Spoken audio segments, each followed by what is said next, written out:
एक समय वो शिकार खेलने के लिए वन में पहुंचे। वहां पर उन्हें एक गंधर्व ने मार दिया। जब ये बात महाराज शांतनु जी को मालूम हुई, रानी सत्यवती जी को मालूम हुई, तो उनके दुख का ठिकाना नहीं रहा। इस संसार में सबसे बड़ा दुख यदि कोई है तो वो है किसी भी माता पिता के सामने उनके पुत्र की मृत्यु हो जाए। इससे बड़े दुख की कोई बात नहीं हो सकती। तो उसी दुख में महाराज शांतनु जी ने भी अपने प्राणों का त्याग कर दिया। पुत्र और पति की मृत्यु हो गई। अब तो रानी सत्यवती जी के दुख का ठिकाना नहीं रहा। जब दुख का ठिकाना न रहा तो भीष्म अपनी मां के पास महलों में आने लगे और मां को अनेकों कथाएं सुनाते थे। और जब तक मां सो नहीं जाती थी तब तक भीष्म नहीं जाते थे। भीष्म का महलों में आना जाना दोनों रानियों को अच्छा नहीं लगा, अंबिका और अंबालिका को। क्यों? उसका भी कारण था।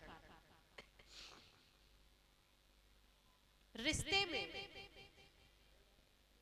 सत्यवती और भीष्म मां और पुत्र थे, लेकिन उम्र एक जैसी थी सौतेले होने के कारण। और यही कारण था कि ये बात दोनों रानियों को अच्छी नहीं लगी। तो उन्होंने इस बात की शिकायत रानी सत्यवती जी के बड़े पुत्र विचित्रवीर से की और कहा कि हमें तुम्हारी मां और तुम्हारे भाई का रिश्ता ठीक नजर नहीं आ रहा। विचित्रवीर ने छिप छिप करके अपनी मां और भाई को देखा। तो उन्होंने क्या देखा कि भीष्म अपनी मां को अनेकों कथाएं सुना रहे हैं। कथा को सुनते सुनते मैया सत्यवती जी सो गई। जब मैया सो गई तो उनका पैर पलंग से नीचे झुक गया। तो भीष्म उठे, मां के पैर को हाथ से नहीं पकड़ा उन्होंने, घुटनों के बल होकर के उन्होंने सर नीचे किया और मां के पैर को अपने सर पर रखा और वापस पलंग पर रख दिया। यह हाल देख करके विचित्रवीर के नेत्रों से अश्रुधारा बहने लगी कि ऐसा तो सोचना भी पाप है।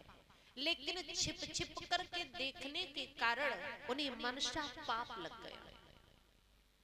तो एक दिन भीष्म से कहने लगे कि भैया, यदि किसी को मनसा पाप लग जाए तो क्या करना चाहिए?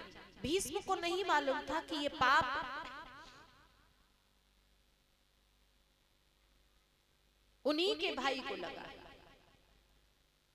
उन्होंने कहा कि यदि किसी को मनसा पाप लग जाए तो काशी में एक बहुत बड़ा वृक्ष है, उसी वृक्ष पर उल्टे लटक करके नीचे अग्नि जला करके यदि वो अपने प्राणों का त्याग कर दे तो मनसा पाप से छुटकारा मिल जाएगा।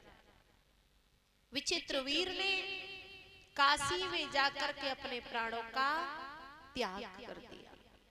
रानी सत्यवती जी के दोनों पुत्र खत्म हो गए। दोनों रानियों पर कोई संतान नहीं।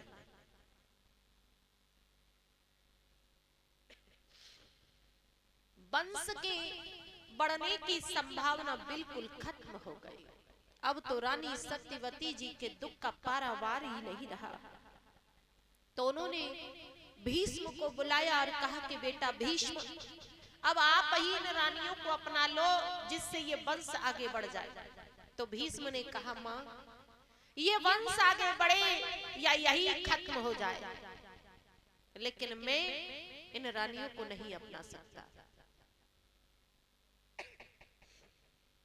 तो उस समय रानी सत्यवती जी को अपने सबसे बड़े पुत्र व्यास जी की याद आई, जो पारस ऋषि जी की कृपा से हुए थे।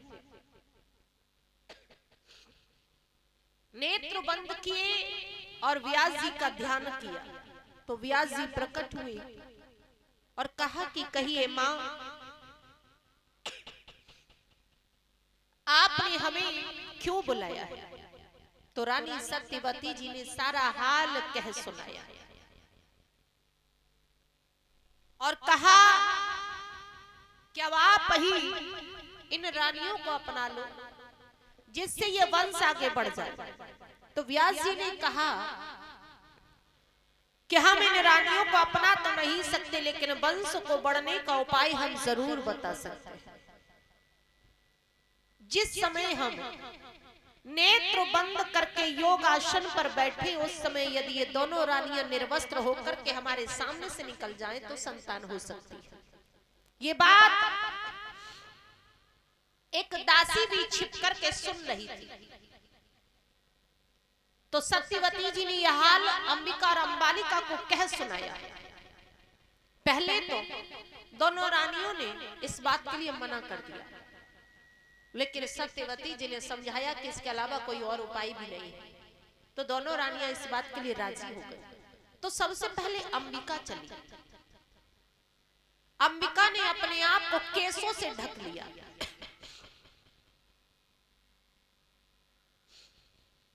और वो निकल गई। उसका जैसे ही उनका निकलना हुआ, उसके बाद अंबालिका चली। अंबालिका ने अपने शरीर पर पीली मिट्टी का लेप कर लिया और वो भी निकल गई। और जो दासी छिप करके सुन रही थी वो हंसती हुई निकल गई। बहुत देर बाद जब व्यास जी ने नेत्रों को खोला तो कहा कि मां, दोनों रानियों ने अच्छा नहीं किया। जो रानी अपने आप को केसों से ढक कर के निकली है, उसके गर्भ से अंधी संतान पैदा होगी।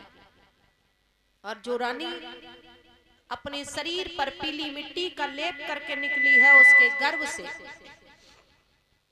पीलिया रोग ग्रसित संतान पैदा होगी।